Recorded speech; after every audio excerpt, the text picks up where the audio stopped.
Actually in it this time. Yeah. Alright, hold on. Okay. Okay. My turn.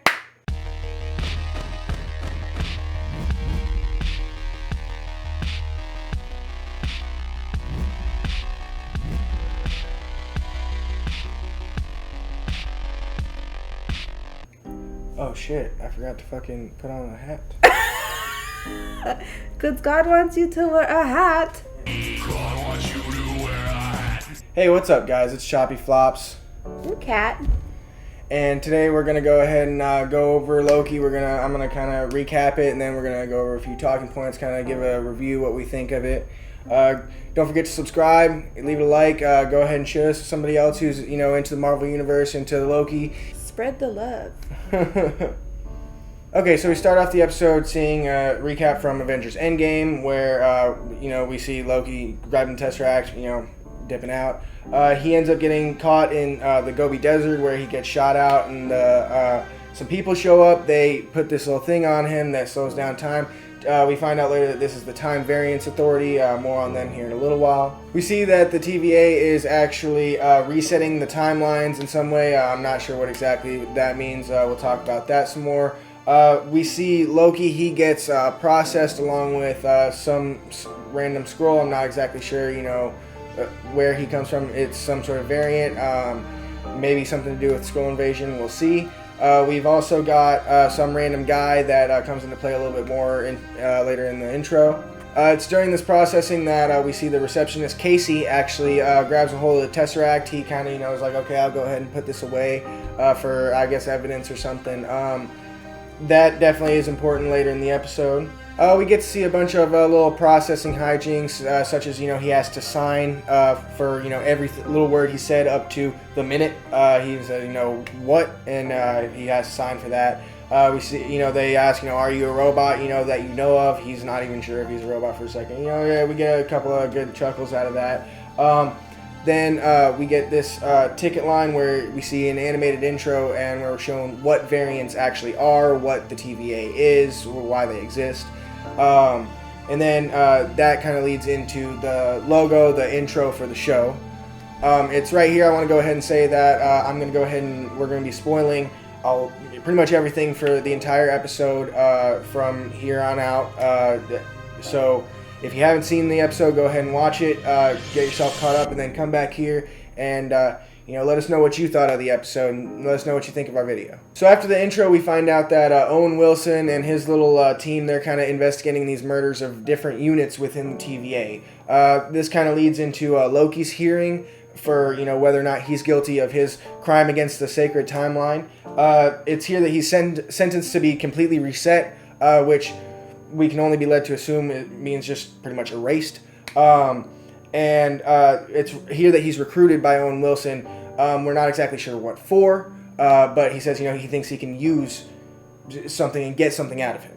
While Loki's walking with Owen Wilson's character, Mobius, was that his name? Yes. Okay, so while Loki is walking with Mobius, he is shown the entire TVA in its, all its glory. And we see that, it's huge. It like, insane, like, kind of like the TARDIS in Doctor Who or something. Like, it's just incomprehensibly huge. And, but Mobius and everyone claims that magic does not work there. We actually find out in Loki's hearing that magic doesn't work because he tries to use his powers and they're just null and void. So then we get to an interrogation scene, which is probably, like the heart of the episode, the best, biggest part, where Owen Wilson is trying to get information out of Loki. He's trying to find out if he enjoys killing and, hurting people. We find out that Loki was actually D.B. Cooper. Loki is actually shown, his own mother's death and the fact that he led the Dark Elves to her and everything. And Mobius is just trying to show him they know everything, even the future, and everything is supposed to happen that way, and he's just trying to explain to Loki what this place is and that they are the ultimate power and get what he needs out of him so, he can, well, we'll get to it. But for now, he's taken out of the room, and while he's taken out of the room, to just be told that another unit has been taken out, Loki, the mischievous scamp that he is, he escapes, and he escapes with that little controller thing that's been blipping him back like 5 seconds every fucking, every single time that he tries to do anything. So of course, the first thing he does, he goes for the Tesseract. He tries to, get the hell out of there. He threatens Casey with gutting him with a fish. It's a whole, funny bit there. Then when he finally, opens the drawer and is able to get to the Tesseract, he finds a bunch of Infinity Stones, like 20 of them, just a bunch of different sets of them, like they're prizes in a cereal box.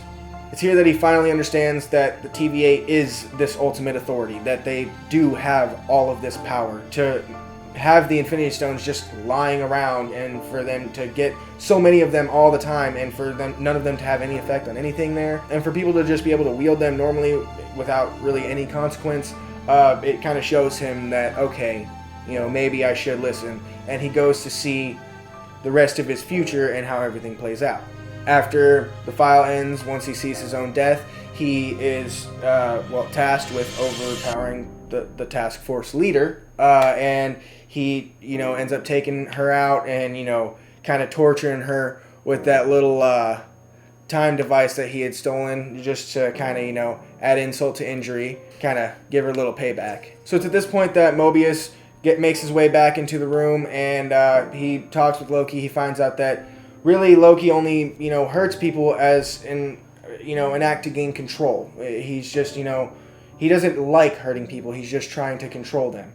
He doesn't like hurting people. He's just trying to be their leader. And once he finds this out, then he reveals to him that the reason he actually needs him, the reason he's trying to recruit him and get his help, is because the variant that they've been hunting, the variant that's been killing all of these other units, is him. It's another version of him from a different timeline. Then we cut to 1858, where we see another unit is killed by a cloaked figure. He throws a lantern down and it engulfs them all in flame. He grabs one of the timeline resetting machines, and then he walks off, and that's the end of the episode.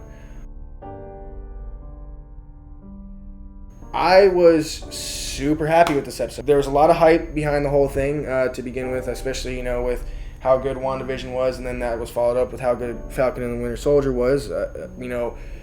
There was a lot riding on this, for it to it had some big shoes to fill right away. But I mean, we already knew it was gonna at least be good, but the fact that it actually, pulled off some of the things that it did, I was thoroughly impressed by it. I was really happy with it. I can't wait to see, where it goes and what we get next week. I know, I'm so excited. Yeah, no. So excited. It's definitely looking to be a great show. All right, I've got some talking points I want to go over. I have so many. Oh, no, trust me. I have a lot I want to talk about.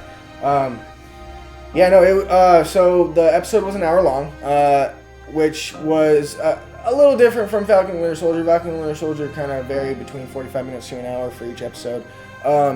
WandaVision, we know it was 30 minutes for, the first few episodes, and then towards the later ones, they kind of got longer. I think that was kind of just an effort to, kind of emulate those eras and the time frame that those shows, fit.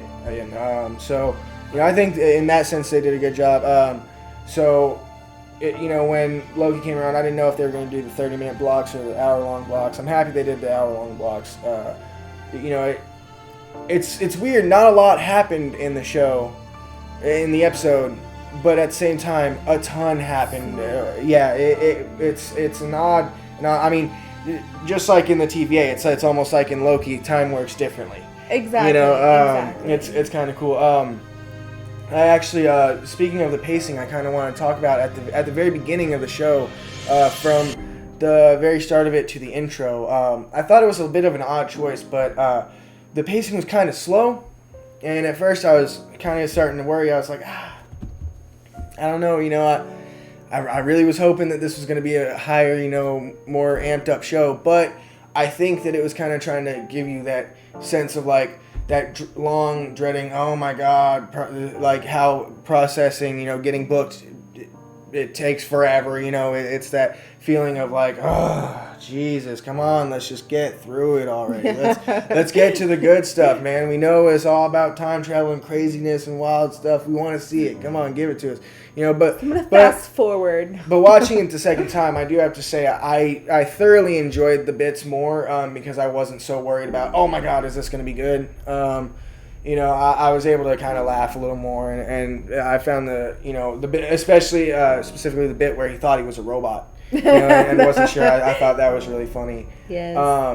It actually it made me wonder if he's ever been a robot or not in the comics. I haven't ever actually seen whether or not he is. I'll have to check. But the fact that he didn't even know, he had to question it. Yeah.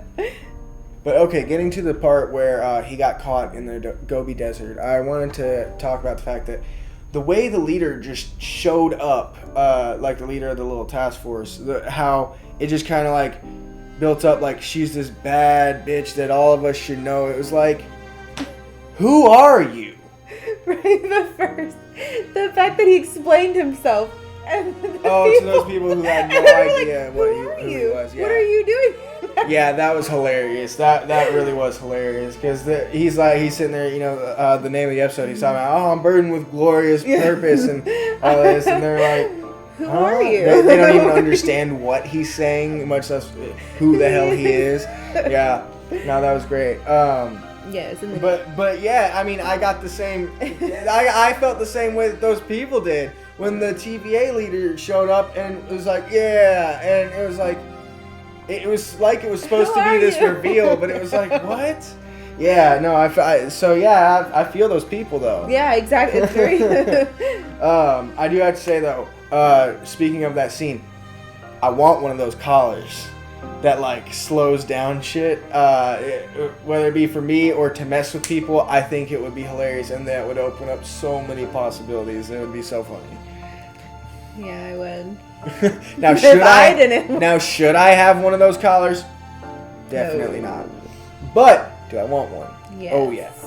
Okay, now question that I had when it comes to each time they leave a place, they say, oh, let's reset the timeline. And they put down that little thing. It looks like it kind of starts to do that. It looks like an erasing. hourglass in a sense. Yeah. Well, and the effect when it bursts out, it kind of looks like that same thing when the guard hits that dude with the stun baton. So it makes me wonder: are they erasing and resetting that entire timeline, or what's going on there? See, that is what I'm curious because I mean, whatever they're doing, or just his presence. So, like when Loki shows up in the desert and they do that, are they just resetting his presence, or how far back are they going? Right, and what I'm wondering is, because whatever they did, the other version of Loki or whoever it was at the very, very end in 1858 has one now. He has two, because if you remember at that church, they said he took that. Oh, so he's Took stockpiling it. Yes, he took it, and at the end one, he took that one also. Huh. I wonder why. Or I guess we're just gonna have to find find out. But like the animation in the line that he was in to get to where they made a big deal about getting the ticket.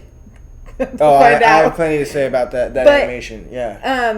In there it says what they do is when the variants go and do that, they take the variant away, reset the timeline, boop, boop, up to that point. Right. So the variant keeps going and doesn't even realize that so that one gets taken away. Right. So, yeah, I see. I'm really curious to see what resetting the timeline fully entails, because exactly what the extent of it is. Same. Oh. And, okay, so when he's getting processed, as I mentioned in the recap, there's a scroll there. There's a variant scroll. So, I wonder who he's a variant of, because, I mean, you can't really see him very well. He's kind of blurred. I don't think it would be anybody we've seen specifically, like in Captain Marvel or anything like that.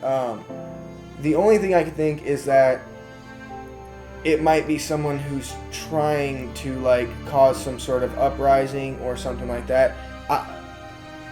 I could see it maybe being some sort of lead into Secret Invasion. I think they're definitely trying to build up something, because this is the second like mention of Skrulls that we've gotten. No, third or fourth since WandaVision, because there were 2 or 3 in WandaVision. Yes. Like little Easter eggs and stuff like that. Yes. So they definitely have something big. I know Secret Invasion is coming, but I think they're definitely kind of trying to, you know, weave in the little seeds, you know, kind of throughout to kind of get us ready for it, for sure. I still want to know about the beekeeper, but anyways. I'm definitely really glad that Loki grabbed his ticket. I think he is too. Yeah, for sure. Because there was no. Oh wait, hold on. Let me go back. Let me go back and grab it. Because if you don't have it. Yeah, it's not good. No.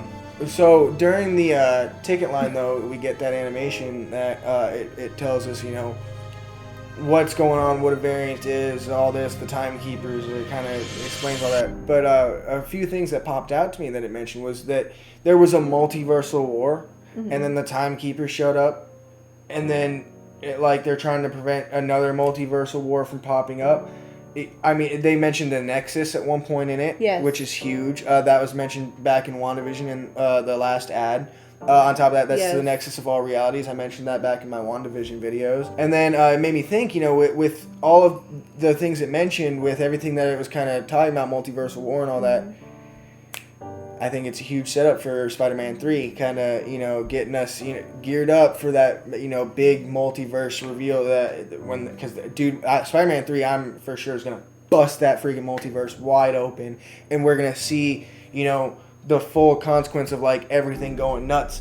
And, you know, because everybody says, you know, multiverse of madness, Doctor Strange 2, that's when everything's going to go crazy, yeah, that is, but I mean, Wanda and Loki are messing up the timelines now. Heavily, yes. Now. You know, they're not waiting for Doctor Strange. So Doctor Strange is going to be the, you know, resolution to it. Yeah. He's not going to be when everything happens. He's going to be when he comes in and is like, okay, I got to step in. Hold on. Yeah, I got to step in and, you know, take care of some shit. Because, you know, I think that we're going to see, you know, the start of it in Spider-Man 3 for sure, especially with everyone who's cast in it. I mean, come on. Yes. So especially the other variant of Loki going around taking the time things and killing the Minutemen and everything. Yeah, right now we're already seeing different variant versions, and they're introducing variants and the multiverse. That cannot not be a Spider-Man setup. Like, it's got to be. So what do you think is going to come next, though? What do you think is going to come first? Spider-Man. Okay. Yeah, that's already. Has it really? Yeah. When is it coming? I don't know when, but no, I don't know. I think they're both just set for next year, actually. I just know Black Widow got pushed back. But yeah, so that all interested me a lot. The timekeepers, it makes me wonder, you know, if they're kind of trying to also set up who's going to be the big major villain for, you know, this whole next phase. And not even phase, but I wonder if they're trying to kind of start setting up, you know, who's going to be the next big Thanos, if you will. Haven't we heard of timekeepers before Loki? Not in the MCU. Not in the MCU? No. Okay.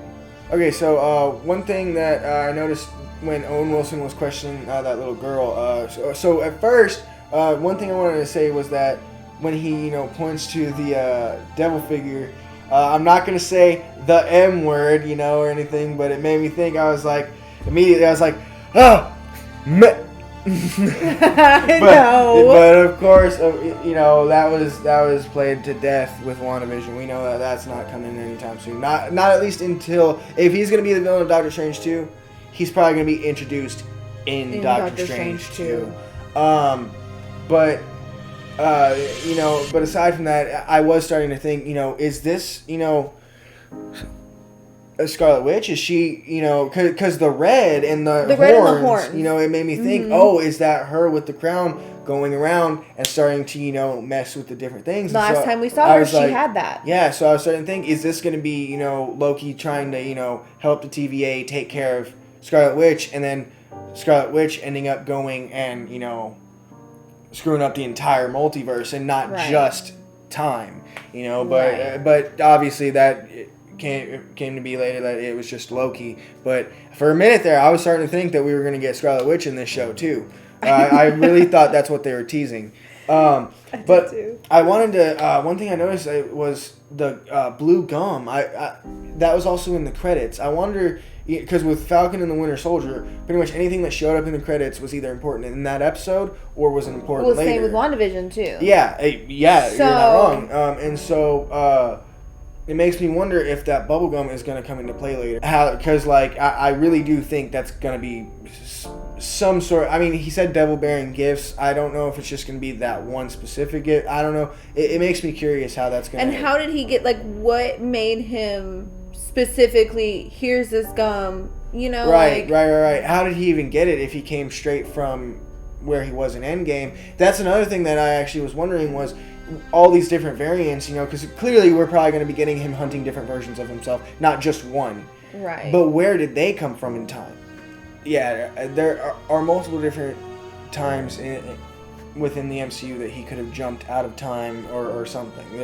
There's a lot of different ways they could figure out how to write it. And the fact that he saw it beforehand. Yeah, I mean, hell, they could say that the version of him in Ragnarok is a like alternate version, in or that there's a variant of him that jumped out after he grabbed the Tesseract in Ragnarok is what I'm trying to say. Yeah. You know what I mean? Like, I think that would be pretty cool. So we're just gonna have to see. But all right here we actually get a little snippet that the internet's flipping out about, and it's created a bunch of controversy. A lot of people love it. Most normal sane people love it, and there's the other people that hate it. The 1%. Honestly, the idiots, because they went ahead and confirmed that Loki is gender fluid, which is pretty cool because he's kind of everything fluid. So they already a long time ago confirmed he transformed into a snake. He can turn into a girl, a snake, all sorts of different things. You know what I mean? He bit Thor. He's a shapeshifter. Yeah, which means that none of this really matters. Yeah, at all. I mean, if you look at Loki in Norse mythology, he's given birth multiple times. So let's not even go over any of that. Two different things. Yes, but I mean, like, it's just dumb that people. It's dumb that people think it's I don't like Loki, whatever. It's stupid, but it's cool that they finally acknowledge that he's gender fluid in the show. I think that's pretty awesome. Yes. Especially what a better time to do it than during Pride Month. Yes. That was perfect. So. But then a little while after that, we actually, during his hearing, we find out that because he tries to kind of countersue, if you will, and say, oh, it's not me, it's the Avengers you should be going after. He tried. Yeah, he's saying, they're the ones who, messed with the timeline. They're the ones who screwed everything up. But, I'm just trying to fix it. The sacred timeline that they're talking about clearly was the same one that the ancient one was talking about in Endgame. So, Captain America specifically, his whole mission was to go back and fix that to make sure that everything they did was all in the clear. We actually find out that apparently not only was it all in the clear, it was supposed to happen. Their time, they were supposed to do their time heist. It was all part of the plan. Yes. And that's what she confirmed too, was they're doing everything that they're supposed to. Right. You're the one who wasn't supposed to escape. You're supposed to be there and still go back up to Asgard and continue how everything's supposed to go. Blah blah blah blah blah. But yeah, so. We find out that everything that happened in Endgame, as wonky and crazy as it may seem, was supposed to happen in the universe and the timeline. I mean, so everything works out. So everything's how it's supposed to go. Everything's going to plan so far until everything is going to not go to plan soon when it goes to shit. And Doctor Strange and everybody has to come fix it. So exactly. We're going to see how that all goes. I mean, I think that this show is definitely going to have a major part in screwing everything up. I mean, time, it is wibbly wobbly. I mean, it's all sorts of messed up. You know what I mean? So just the matter of what this is dealing with, what WandaVision dealt with, and what Doctor Strange is going to deal with it, all of it connecting. It was Spider-Man and with everything, all of it. It's a recipe for chaos, and I'm so excited. It's that interdimensional war that they don't want to happen. That multiversal war, it's a recipe for that multiversal war, and I cannot be more excited. I'm so buckled in and ready for it. Me too. I'm not going to go over the interrogation scene too horribly much. I want to say that was it's an amazing scene. It's got an awesome monologue by Loki. Owen Wilson kills it in his role. I mean, as usual, he's a solid actor. Sometimes he kind of phones it in, and he's just cheesy ass Owen Wilson. But I think he did a solid job. I think that it was good casting. He was definitely fit for that kind of like dickhead interrogator. The smart ass interrogator. I think it fit really well. I mean, I couldn't help but stare at his nose, but that's just how it's always been with him, man. I mean, I'm sorry, he's a great actor, but yeah.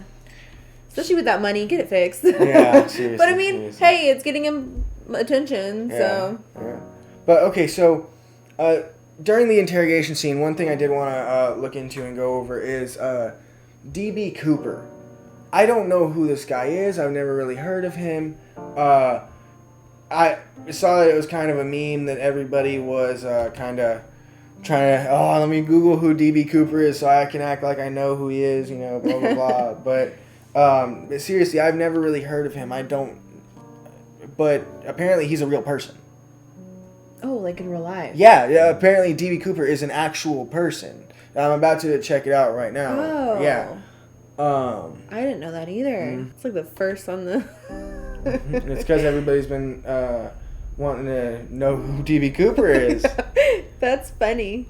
Okay, so D.B. Cooper is essentially an alias that the media used to describe a person who hijacked a Boeing 727 aircraft and was never found or anything. And nobody really knows how he got away or anything. So they wrote it in that it was Loki, and the way he got away was, obviously the Bifrost.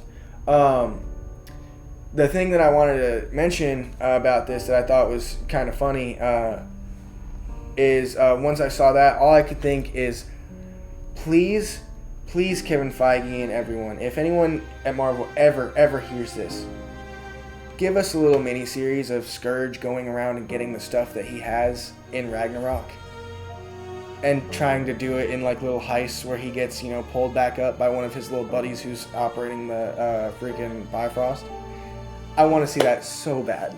Pretty please. Okay, but after the interrogation scene, or I guess rather during the interrogation scene, Loki escapes, and he basically pulls a Batman. Just disappears. He goes to find the Tesseract. Well, in Morbius' defense, Queen Bitch stomped in there and was like, we shouldn't be doing this. And he was like, let me go in there and talk to him. 100%. It's not Mobius' fault at all. But it was still funny. Yeah, no, it's still great. Like you said, he's a mischievous scamp. Yes. But I actually wanted to tell you about this. So I found on Facebook, I actually saw it was pointed out when he's running around the halls, going to Casey's desk, you actually see what looks like, now it hasn't been confirmed, but it sure does, and I mean, watching it back the second time, it really does look like her. It looks like Agent Carter is being taken in. Like there's a variant. Really? There's a variant of Agent Carter being brought into the TVA. I didn't catch that. It's totally in the background. I'll have to show you later, but yeah. Yeah, for sure. Yeah, no, she's in the blue dress and everything, like wow. From the 50s. Like I'm telling you, it looks like it's got to be a variant of her. When he gets there, and he threatens to fillet him like a fish. Yeah, and he doesn't even know what a fish is. Dude, I don't know exactly what that actor's name is, but he's in Good Place 2. He's in a few other things. He's been blown up. I freaking love that actor and everything he's been in recently. I'm so glad he's in the MCU now. And Casey, the receptionist. Yes. It's perfect. I love it. But yeah, the fact that he has just a bunch of stones just laying around. So the desk. Tesseract, which he was able to handle, mind you. Okay, so right away, whenever he grabbed it, it was like, okay, whatever. And then he was like, oh, it sounds stupid, and all that. I was like, He can just hold it, and I mean, now I know the Tesseract isn't the thing that everyone has trouble holding. It's usually like a whole straight up stone, or like the Power Stone makes people explode and all that. Right. But still, just the fact that it didn't affect him at all, it didn't glow, nothing happened, and it looked dull. But Loki couldn't use his power either. Yeah. So I'm wondering if they either A, turned it down, Oh, or B, well, turned magic it doesn't off. work in the TVA at all. But technically, it's not magic. Well, yeah, it would be. Yeah, all the stones are magic. Yeah, it and would so it, you know, at first I was just like, how is he able to just handle it and it, you know, have no power or That's nothing? what yeah. And why does it seem dull? I just kind of forgot about it most of the way through the episode. But then A lot of things happen. Yeah, but then he finds the stones and everything, and it's like, oh my god, like, no magic works there. Like, they're able to, like, nullify the Infinity Stones by themselves. No casing, nothing, just chilling and he said, together. He said, oh, a lot of guys use them as paperweights. What? Yeah. So, like, you just kind of, like, just set it there? That's insane to me. And also that they can be together. Yeah. They're not separated. Yeah, they're all together. They're together. They're not causing any Chilling. sort of power surge or nothing. No. For them to fully nullify every single thing. But they look like paperweights. They're not. Yeah, they look like just little colored glowy rocks. Yes. So And- what I'm wondering is if he somehow was able to get one of those, but if you got those out of there, it would work, right? Yeah, I mean, yeah, that's true. If he can get either the Tesseract or one a of the time stones, stone, or something like that, and he's on a hunt for a variant version of himself, that could, that might actually come into play later. Where Or if he's able to thinking use that. if he can use a time stone because he escaped, let me grab a time and a mind stone real fast. Can he manipulate them after he left? It's very possible. I mean, we'll have to see, because I didn't think about that. That if he gets something out of there, is there something that, you know, will be nullifying him from using stuff out of the TVA, or Right. You know, is it like once they get in there, then they're useless, or what? Right, because I imagine because his powers don't work, as soon as he leaves, they work. Right. Yeah, we'll have to see. We'll have to see for sure. Or do they turn it on and off? Or Okay, so one of the few final things I want to go over was the fact that so when he goes back and he sees his mother's death, his father's death, and his own death. Yes. What a way to cram the character development of 4 movies into Like a 5 few minutes. Yeah, a few minutes. Not even 5, yeah. And I just gotta say, like, I gotta give it to Tom Hiddleston. The amount of, you know, emotion he just, you know, shows us, the emotional acting through his face. The moment it goes from his mother to his father, you see an emotion change. The moment it goes from his father to him, it just drops, and you see this emotional just like shit, and like it was just amazing. As soon acting. as you hear the cracking, it he gets up and you can see it, and it's just amazing acting on his part. Just such a great scene in general. Had me crying like a baby. On top of that, I was just, like I said, I was thoroughly impressed, because throughout the whole episode and throughout the whole, you know, lead up to this series, I've been wondering. So obviously it's going to be the version from Endgame, but that was technically the version from Avengers 1 back in 2012. Yes. So does that mean, you know, what happens to all that character development that made Loki the Loki that we love now from Ragnarok and from the beginning of Infinity War? And I was so impressed with how they were able to actually cram all that character development in. But it didn't feel like they crammed it in. Right. It was very well done. Very well done indeed.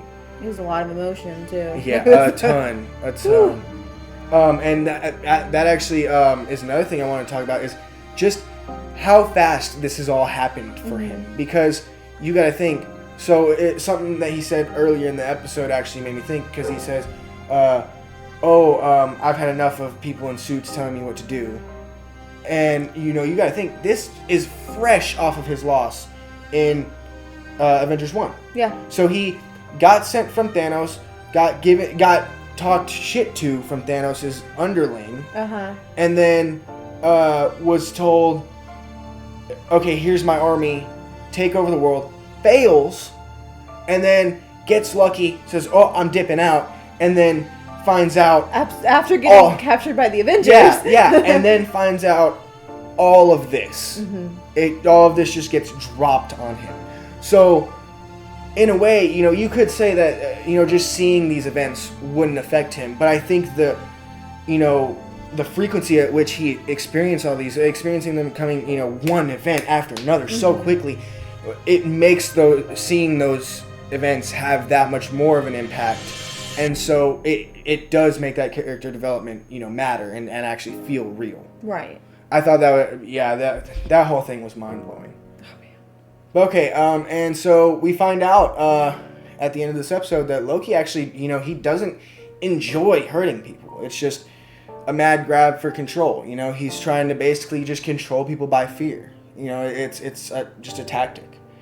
And I mean, honestly, that makes sense. I mean, he's the god of mischief. He's not the god of evil. Right. You know what I mean? He's not Ares. Yeah, he doesn't just want to kill people to kill people. You know what I Right. mean? He wants to kill people to make people fear him, to make to make him the feel like leader. this god, this king. That's his whole deal is he always wants to be king.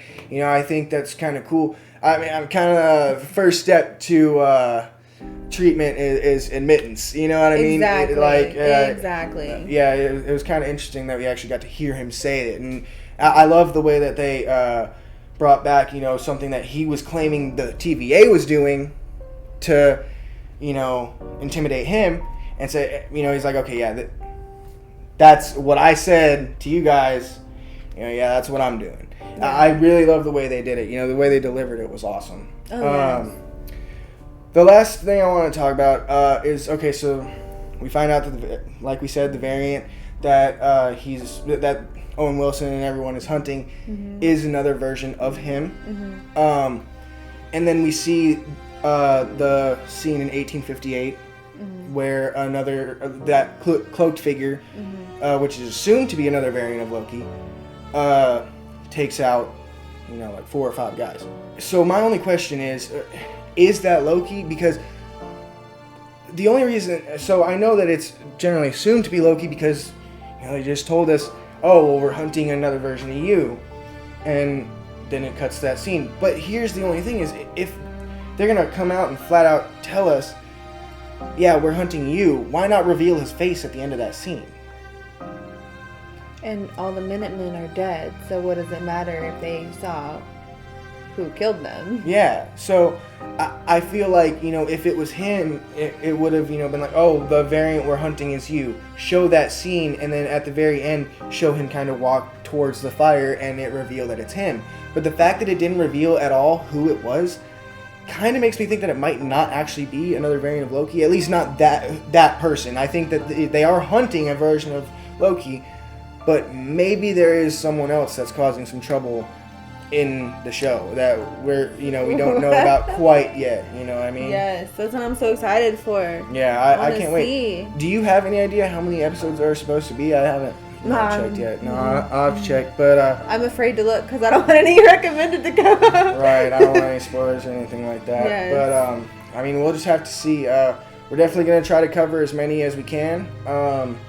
We're definitely gonna try to go over, pretty much everything, all the little Easter eggs and stuff that we can find. If you guys notice anything we missed, notice anything that y'all liked or didn't like about the show that y'all want to talk about, go ahead and leave it down in the comments below. We definitely want to hear about it. If you enjoyed the video, don't forget to leave a like. Share it with somebody who else you think might like it or who's into the shows, Don't forget to subscribe and hit that notification bell so that way you're notified of all of my upcoming content. I'm probably going to be trying to get, like I said, the rest of the episodes out. I've got a bunch of videos planned.